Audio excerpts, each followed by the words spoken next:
Hi, I'm Tony Rossi for the Christophers, and today country music legend Dolly Parton will join me to discuss her new Christmas album and the role that God has played in her life and career. After that, Olympic gold medalist Scott Hamilton shares his story of adopting 2 children from Haiti. Stay with us. Christopher Closeup starts right now.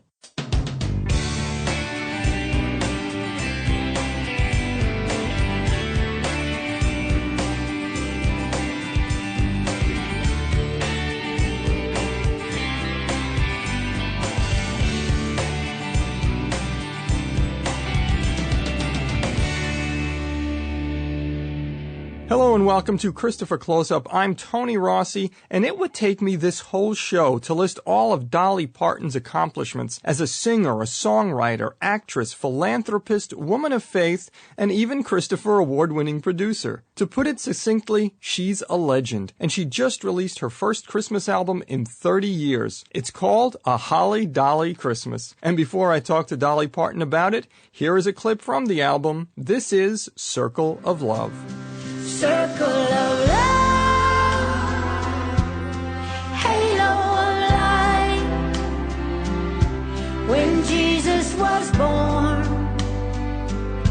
on that Christmas night, and oh, what a night that holy night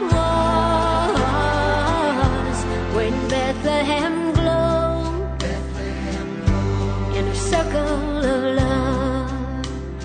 I'm Tony Rossi, and that was a clip of Dolly Parton's song Circle of Love from her album A Holly Dolly Christmas, and I am thrilled to welcome the legendary Dolly Parton to the show now. Dolly, it is an honor to have you on the show today. Well, I am honored to be with you, and thanks for playing that song. That's one of my favorite songs on the whole album. Well, I know that song Circle of Love. It was also used in your TV movie Christmas of Many Colors, which we were happy to honor with a Christopher Award. And a big part of that movie and that song is your Christian faith. So talk a little bit about what inspired that song and what message you wanted to convey to listeners. Well, first of all, I want to say thanks for the awards that you've been so gracious to give us. That I think you've bestowed about 3 of those on us. But that is 3, yes. Yes, my Christian faith. Of course, I always try to remember what Christmas is really about, and that's the birth of Christ. And of course, those of us that, are Christian, it means a lot more than it does to others. Of course, we always enjoy all the Christmas fun songs and all the hoopla that everybody has around Christmas and the gifts and all that. But the greatest gift, of course, was Christ. So, Christmas is special to me for many reasons, and certainly for that one. Yeah. Well, what was a typical Christmas like in your family when you were growing up? Because you had a lot of kids, but you've also said your family did not have a lot of money. Well, we did not have a lot of money, and we did have a lot of kids. But Christmas was good for us because everybody celebrates Christmas in their own way. It's just that time of year where you start gathering up things to make things for your friends and for your family. And it's just always a special, time. And certainly back in the mountains when we were growing up, it was real special living back there in the mountains. We were part of those great Christmas trees, cedar trees and all that. Daddy would go cut down a tree, and that gave us something to do to kind of, do homemade ornaments and all that. And Mama was the best cook in the world. She always made it special. She always read the story, from the Bible about the birth of Christ. And so it was just always a special time, as it still is. For me. Right. I'm talking to Dolly Parton. Her new Christmas album is called A Holly Dolly Christmas. And just to stay on the faith topic a little bit yet, when you were growing up, how did you see your parents and maybe your extended family not just talk about faith, because talk only goes so far, but how did you see them live it out and model for you loving God and loving neighbor? Well, we did live it out. And to answer a little more on the question you just asked me before about what Christmas was like, my grandpa, my mother's dad, was a preacher, and he pastored a church called the House of Prayer. And of course, we always had Christmas service at that little church.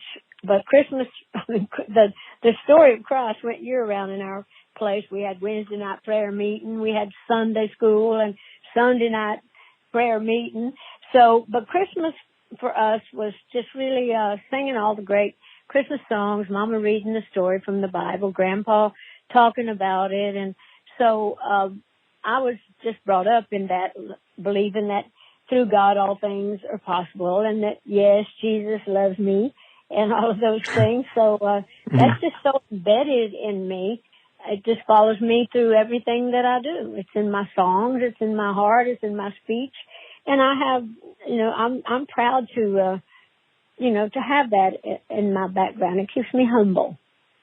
Oh, that is great. That is great. Well, you just mentioned about you have it in your songs. And I know you've mentioned elsewhere, because you also have this great new book called Dolly Parton, Songteller, My Life in Lyrics. And you mentioned that songwriting for you is a spiritual experience. Do you consider God your co-writer on some of your songs?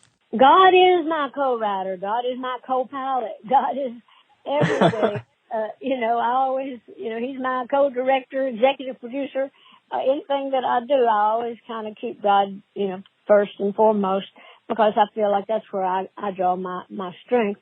But I often talk about that because when I write, there are a lot of people that write greater songs than me, but nobody enjoys it more, nor I don't believe anybody could ever get more out of it than I do, because that is my God time. It's God's space for me, and I just feel like I have a little world that I just work in with God and just kind of leave myself open. And some songs are better than others, but I still enjoy the process because I think it's God gave me my gift. We all have our gifts. Some of us don't use them like we should, but it's just like that scripture in the Bible to hide it under a bushel, that little light, if you don't let it shine, it'll go out. So to me, I feel like God gave me this gift, and I want to write, and I want to create, and I want to spread joy. I want to spread a message, and I just want to be there for other people, and I know God is there for me, but I enjoy my time when I'm writing. That's just a real personal time. It's not elaborate or anything. It's just sacred ground to me. Yeah, yeah. Well, you just mentioned you want to help other people, and I'm talking to Dolly Parton. Her book is Dolly Parton, Songteller, My Life in Lyrics. She's got an album, A Holly Dolly Christmas. In the book, Dolly Parton, Songteller, you write about one of your best-known songs, popular songs, Coat of Many Colors. And I'm curious, why do you think that song and its themes still resonate today? Well, that song, you take it apart, has so many elements just about life in general. For me, it's personal because it was about Mama. But if you think about it, I teach from it in some of the grammar schools in my home area, because it's really about, of course, it's about having a good parent that teaches you a good message. And it also is about someone caring enough to talk about the Bible, to keep you on a spiritual path. And it also is about acceptance, and it's about, you don't have to saying that you don't have to have money, to be rich, because that song talks about being rich in understanding and in spirit. And it's about forgiveness, and it even addresses bullying. So that little song is a song of many colors, and it's stories of many colors. And I feel my life has been a life of many colors. So that one is very special. Yeah, no, it's a beautiful song. And Songteller is a wonderful book because you write about, the well-known songs like Coat of Many Colors and I Will Always Love You. But I was intrigued also by some of the lesser-known songs. You wrote a song about the doctor who delivered you. You wrote a song inspired by a soldier not coming home from Vietnam. Daddy Won't Be Home Anymore. What was it like going through all those old songs and everything that you've written and rethinking about them for this book, Dolly Parton, Songteller? Well, I've said a few times, because I've had that question asked in a similar way a few times since that book has come out. I had never intended to go back and talk about why, how, and when, that I had written these songs or what they meant to me. But when you decide you're going to do something, you kind of put yourself up for sale. And, of course, in order to make it good, you have to try to go back and dig down underneath. And Robert Orman, who helped put the whole book together, without him, I wouldn't have done it, because he's really the best historian. I think Marty Stewart and Robert Orman know more about country music than anybody in the world. And Robert and I have been friends for years, and so when they'd asked me about doing this book, I said I would. So when Robert got to asking me all these questions, he knew so much about my life anyway But he dug deeper than any other person would have, but he really dug so deep at times it was painful. It was like open. Yeah, because I didn't realize what, it's like this is about where I was, what I was thinking, how I was feeling, what I was going through emotionally, where I was living at the time or any of that. So it really was draining. It was rewarding, and I think people do enjoy hearing that, but I was surprised myself that it was kind of like going to a therapist, and after I finished the whole book, I thought I might need to go to a therapist. Because I dug down so much, I thought I didn't want to talk about that, or I thought I'd forgot that, or I had forgiven that sort of thing. But actually, it was very emotional, I have to say. It was meaningful. Yeah, well, it's a fascinating read with all the pictures and just all the memories. And I'm Tony Rossi talking to Dolly Parton. We're talking about her many projects. Dolly definitely wasn't, just baking bread and watching Netflix during quarantine. She's got an album called A Holly Dolly Christmas. She's got a book, Dolly Parton Songteller, My Life in Lyrics. And I have to ask you also about your new Netflix movie, executive produced with Sam Haskell, who's been a good friend to us also. It's called Christmas on the Square, this movie. So tell us a little bit about that. What inspired it and what's the story about? Well, actually, talking about Sam Haskell, he and I have been friends for many, many, many years. And he was my age for a long time, but Sam and I are Southerners, and so we've just always been good friends. And Sam had a book out called Things My Mother Taught Me, and it had done really, really well. And so one day we were talking after we had done one of our projects, and he said, I'm thinking about writing another book. And he said, I'm going to call it Christmas on the Square. And he kind of gave me kind of the idea of what it was about. I said, no. I said, why don't we do a musical? I'll write all the music and let's turn this into a musical, because you love musicals. And so he said, that's a great idea. So I wrote about 14 or 15 new songs for it, and I'm also starring in it. And I play an angel, but a fun Very angel. good. Not a sassy one. Not a goody-goody one, but a fun one. But trying, the lives around of a lot of people that are having trouble in this little town. So it was basically Sam's idea, and then we got this wonderful writer, Maria Slaughter, that did a great job on writing the script, and she created all these characters and developed all that. And so we worked together so good on, when she would write the story and I would write the music, and we spent many hours together. And she was very helpful with directing me and what she wanted the songs to be, and we just had a great time with it. And Debbie Allen, also a friend of Sam's and mine for many, many years, she directed and choreographed it. And we have Jennifer Lewis and Treat Williams and Christine Baranski, who's a huge, huge star, one of my favorites ever. And so we've just got all these great, great stars in it. But it's really is one of those songs that one of those movies that we might win another award from you.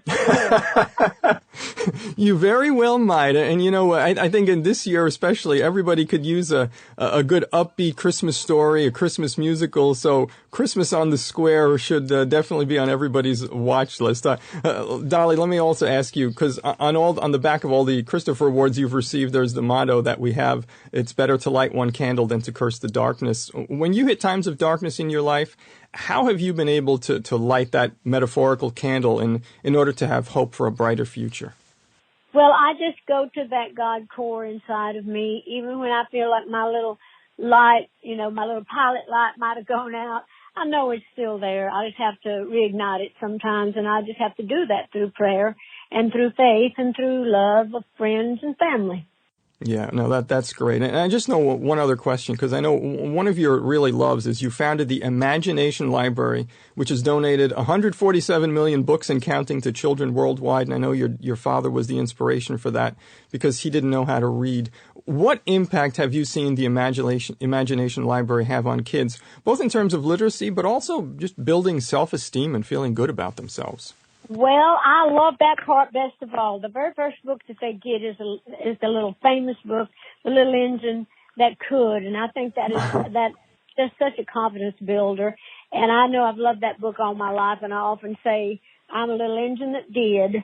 So it does show you that trying hard, dreaming hard, loving hard, and working hard, dreams can come true. And so I'm very proud of the Imagination Library, very proud of my dad. He was a smart and good man.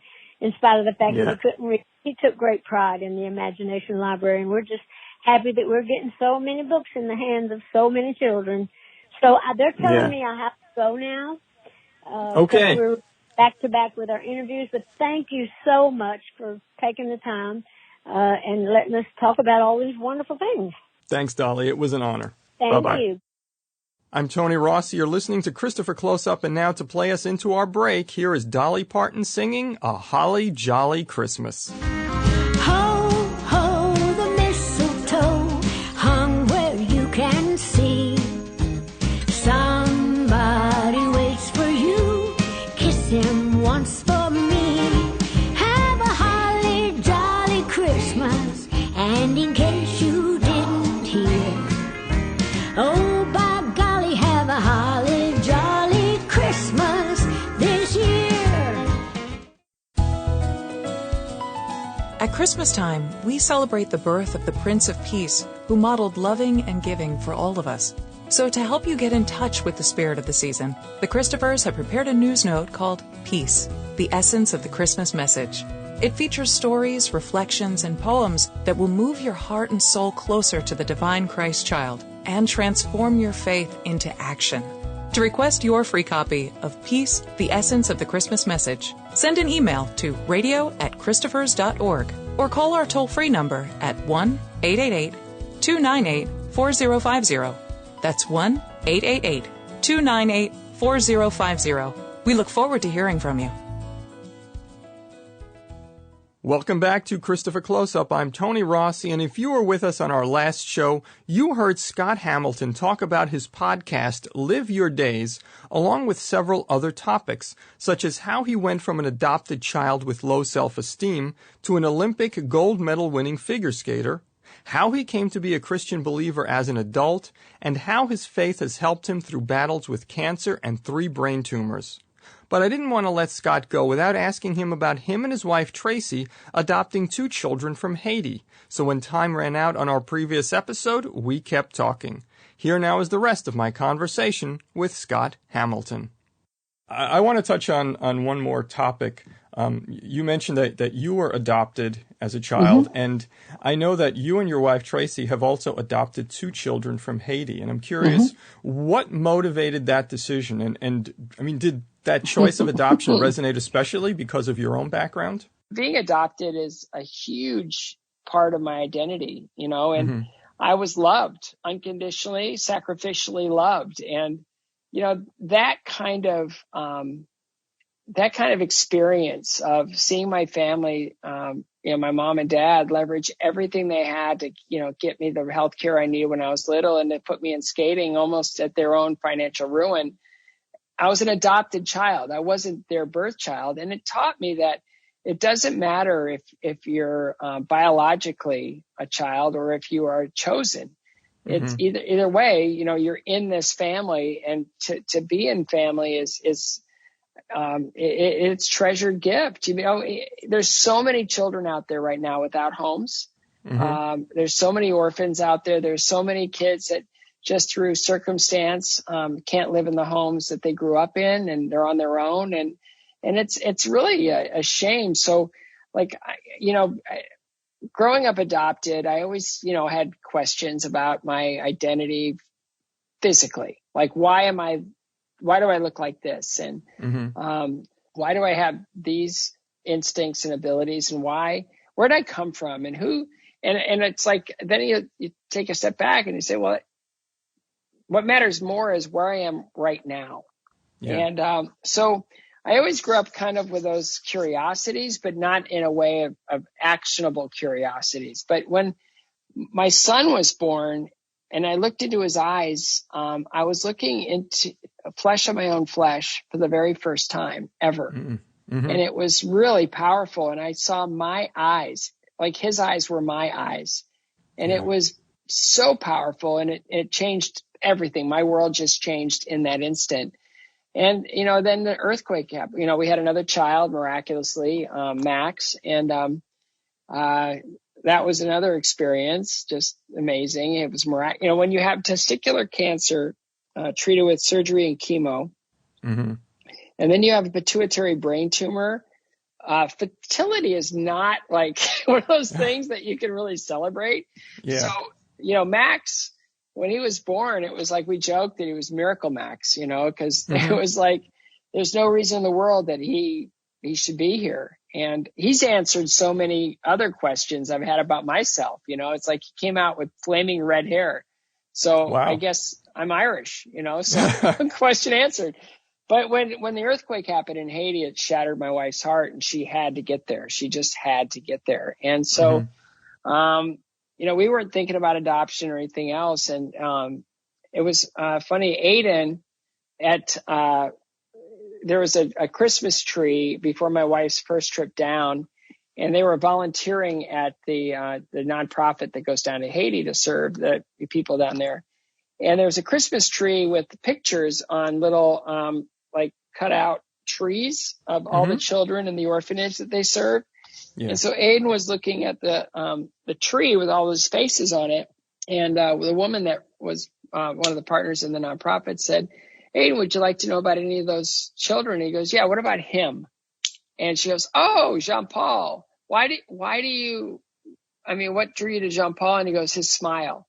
And it's mm-hmm. like, oh, well, Jean-Paul he's very smart, and he's very funny, and he's very athletic, and he's just joyful, and you'd like him a lot. You guys have a lot in common. And he goes, well, I want to get Christmas for him. Aww. And so then she said, well, he's got a sister too. And okay, we'll get Christmas for her too. So you take the ornament on the back, it's their Christmas list, and you buy their Christmas list, and then they take everything down for Christmas.